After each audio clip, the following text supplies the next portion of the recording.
Shemai guys, and welcome back to the Life to the Full podcast, the podcast that helps you make the most of your time here on Earth.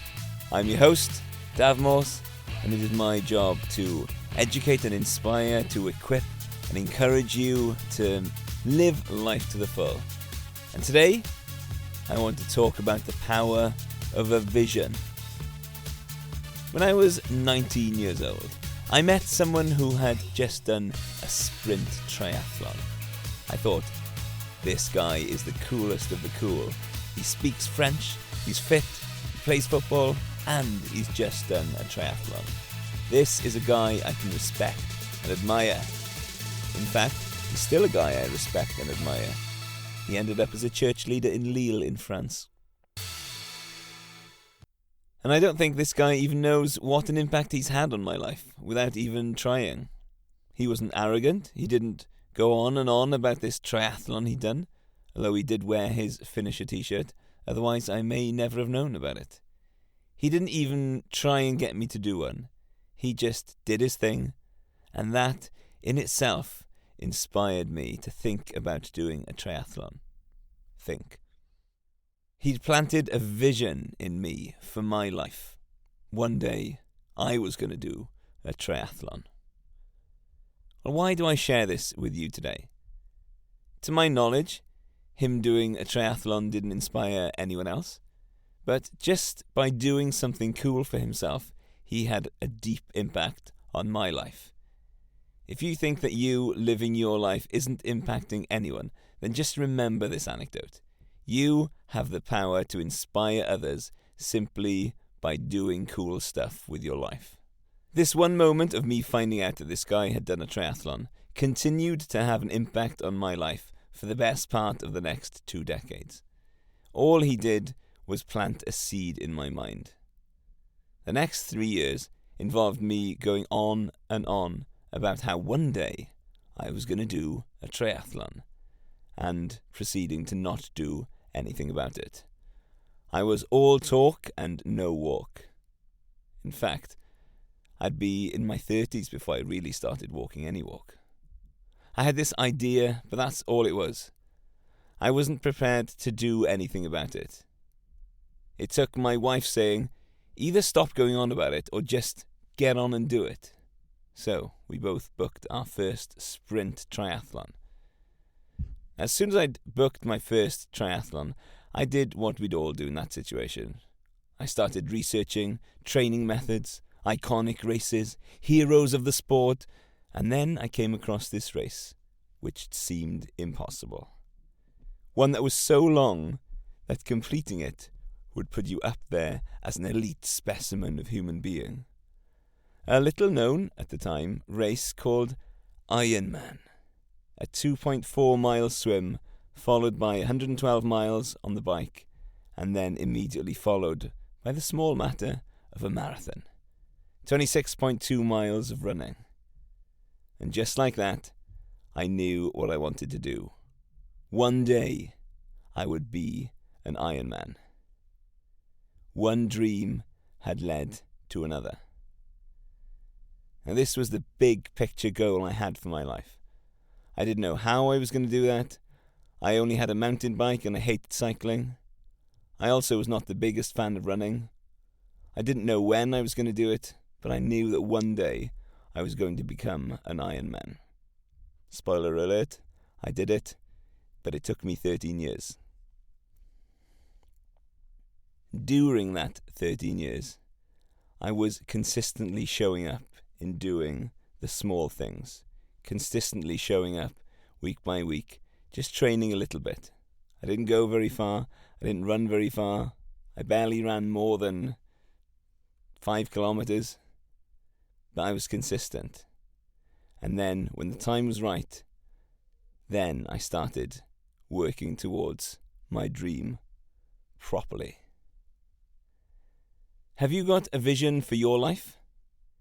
If you look into the future, what do you want to have? What do you want to do? What do you want to be? Who will be there with you? If you haven't done this yet, I'd love to encourage you to spend some time thinking and dreaming and writing down what you would like your life to be like in 20 years. Now, 20 years is a pretty long time. It's as long as you'll need to achieve pretty much anything you'd like to achieve. I said it last week, even if you don't know how you're going to get there, at least knowing where you want to get to means you're not either wandering around aimlessly, or worse still, not going anywhere. Imagine the scene. It's June 2043. You wake up with the sun shining in on your cheeks.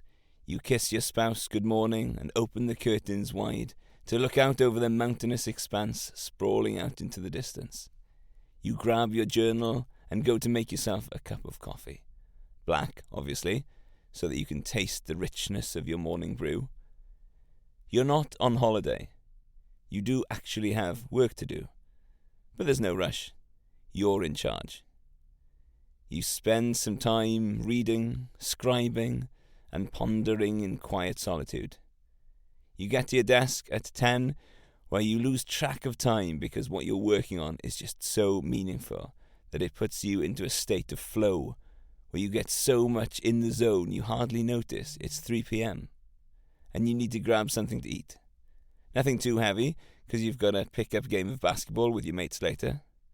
Then this evening, you're hosting a relationship coaching and mentoring group for young couples in your community who want to share in your wisdom. There'll be good food and wine, and most of all, there will be good fellowship. This is not a one-off day in the midst of crazy hectic days. This is your everyday life. You do a version of that perfect day every day. Let your mind wander to what would your ideal day be. And if you need more inspiration, head back to episode 19, entitled, What's Stopping You from Living Your Ideal Day? You may have a vision of working in a career you love, serving people, doing meaningful work that impacts the lives of those you interact with and others across the globe. You may have a vision of a lifestyle where you can get up without an alarm clock. You can get some morning sunlight as you go for your daily hike in the countryside, followed by a healthy breakfast, time to read a book that touches your soul and feeds and nourishes you. Or your vision may be for a big house where you can gather all your children and grandchildren for family get-togethers and enjoy relationships with everyone, cooking for them and with them, making music, playing games. It doesn't matter at this stage if you know how you're going to do this. It doesn't matter right now if you have no idea how you're going to get your ski chalet second home, or how are you going to earn £60,000 a year working 4 days a week, 6 hours a day, or what alternative work you could be doing. Having a vision for what you want to do in your life will keep you on track. It can serve as a measuring stick for the decisions you make. A question I'm constantly asking myself is, what am I optimizing for? This is usually enough to give me the right framework to answer questions about what choices are right for me to make. Over Christmas, I love watching The World's Strongest Man. It's a tradition that's gone back to my childhood. We always used to go to my Nine's house, my grandma, on Boxing Day, and that's when World's Strongest Man would always be on. So we'd get the radio times, highlight, when is the World's Strongest Man on? And we were there for a few days usually, and we always watched it every day. The heats, and then the final. A classic Christmas tradition. I look at those guys and think, man, those are some big guys. Some of them are 185 kilos, which is pretty heavy. How many pounds is that? 185 times 2.2. About 400 pounds for my American listeners. And they are so strong, obviously. They're competing at World's Strongest Man. And one of the iconic events where they strap themselves to a truck or a lorry or a plane and pull it along the road in the quickest time possible. Last year, the finalists had to pull a 25.5 ton bus for 25 metres. Absolutely incredible stuff. Everything these guys do is optimizing for strength, obviously. They're trying to become the world's strongest man. Their training, their diets, their psychology, everything. I read the Stoltman brothers' book, Lifting. The Stoltman brothers are the world's strongest brothers, I guess you could say. Tom Stoltman has won World's Strongest Man twice, and Luke, his brother, has been Europe's strongest man, I think. And so these guys are absolutely stacked. And their diet is absolutely mental.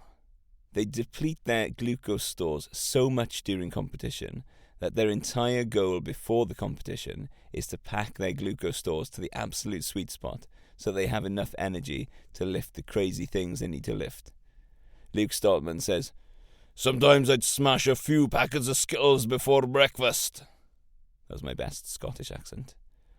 And Tom said, "We eat for fuel. We're not eating for quality. We're eating to use it to be the most effective we can for lifting weights. If we just ate chicken to get the same effect, you're going to have to probably eat 8 or 9 chicken breasts. Why do that when you can just eat a burger and chips? But yeah, if you're in our hotel rooms the week before comp, it's just disgusting to witness the amount of food." These guys aren't optimizing for longevity and health. They are optimizing for lifting heavy things. It might not be what we're optimizing for, but for them, they are eating according to their goals.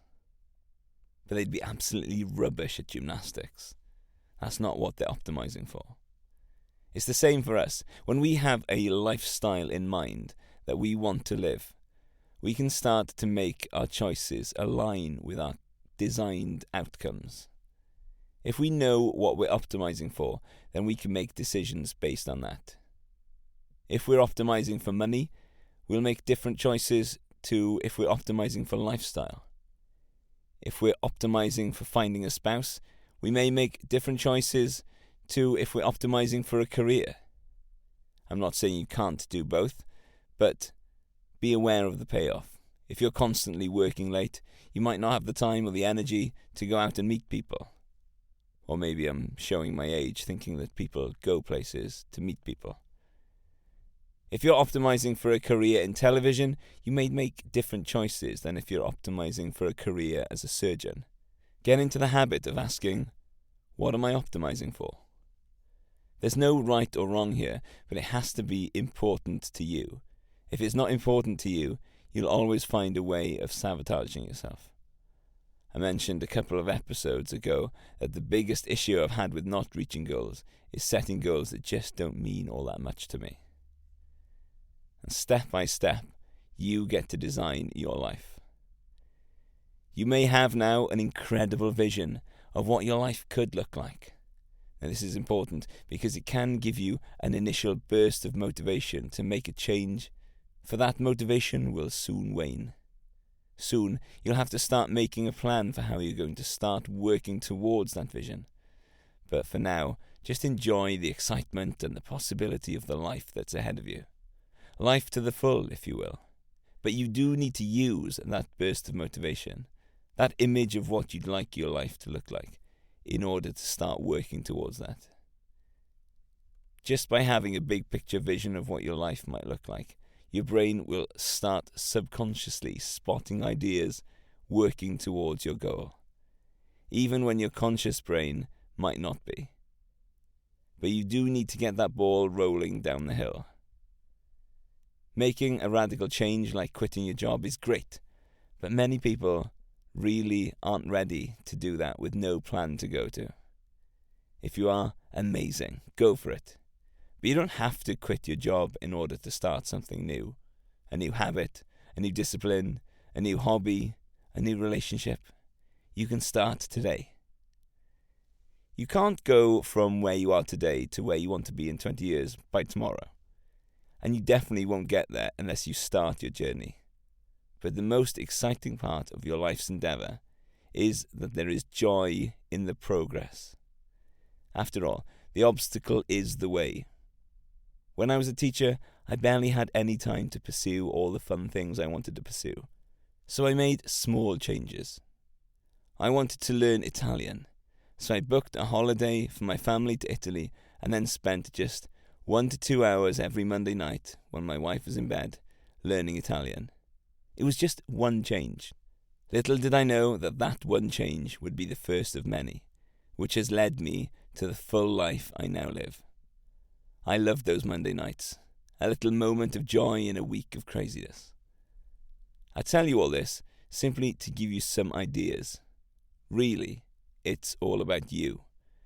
What do you want to do more of in your life? I'd really encourage you not to rush on to the next podcast episode or the next thing to consume before really taking time to consider that question carefully. Even talk things through with a friend. I am more guilty than most when it comes to consuming content, books, podcasts, videos, without taking enough time to contemplate and to reflect and to put into action the things that I learn. So don't be like me. Don't listen and not do something with the wisdom and inspiration from today's podcast. Gosh, that sounds a bit pretentious, doesn't it? Sounds like I'm really wise. Meh. Dream a big vision for what you want your life to look like. Take some time to consider and plan a little thing that will make your life better. For my wife, it's been taking up dancing again recently. For my mate Andy, it's been feeling productive by getting a new journal and time blocking his morning work. By having a big vision and making one little change, you are starting the journey towards a life that you are designing. I do hope you felt inspired today to set a big vision for your life. I hope you've enjoyed the thought process, and if you have, please share this episode with a friend. I was pleased to get contacted by someone recently who had a friend that shared the podcast with her, so I'd love more of that going on, so that more people can join us on life's journey to make the most of our time here on Earth. You'll be doing your bit for your friend by sharing. If you want to get in touch, please head over to Instagram. I'm David Morse and Life to the Full podcast. Let me know what the big vision is for your life. I'd love to hear from you. Till next time, peace out.